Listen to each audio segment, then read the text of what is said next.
জাপানের হোক্কাইডো উপকূলে আঘাত এনেছে ভয়াবহ এক সুনামি। রিক্টার স্কেলে 8.8 মাত্রার এক বিশাল ভূমিকম্পের পর জারি করা হয়েছে টোকিও বে পর্যন্ত সুনামি সতর্কতা। এই দুর্যোগের ধ্বংসাত্মক ফুটেজ ইতিমধ্যে ভাইরাল হয়েছে বিশ্বজুড়ে। আর তা দেখে অনেকের মনেই একটাই প্রশ্ন, বাংলাদেশে যদি এমন সুনামি আসে আমরা কি প্রস্তুত?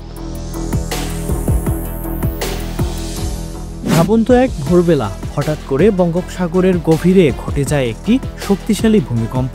এর পরপরই সমুদ্র থেকে ধেয়ে আসে বিশাল এক সুনামির ঢেউ, আছড়ে পড়ে বাংলাদেশের উপকূলে। কি হবে তখন? সুনামি মানে কেবল বড় ঢেউ নয়, এটি এমন এক প্রাকৃতিক দুর্যোগ যা মুহূর্তের মধ্যে ধ্বংস করে দিতে পারে হাজারো ঘরবাড়ি, শহর, জীবনের অবলম্বন।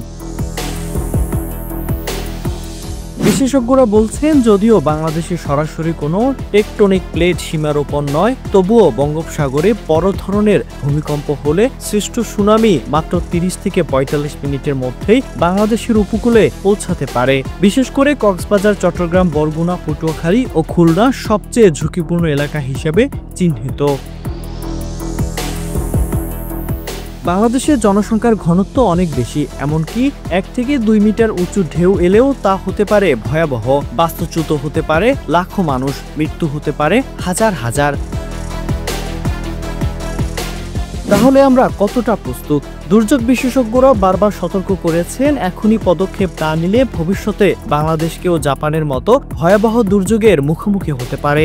জাপানে যা ঘটেছে তা বাংলাদেশের জন্য একটি স্পষ্ট সতর্ক বার্তা। সুনামি কোনো কল্পকাহিনী নয়, এটি বাস্তব হুমকি। এখনই সময় প্রস্তুতির, গাছহারা মনোভাবের অবসান ঘটানোর। প্রশ্ন একটাই, বাংলাদেশ কি সুনামির মতো দুর্যোগ মোকাবেলায় সত্যি প্রস্তুত? সরকার, প্রশাসন ও জনগণ সবার একসঙ্গে এগিয়ে আসাই এখন সময়ের দাবি।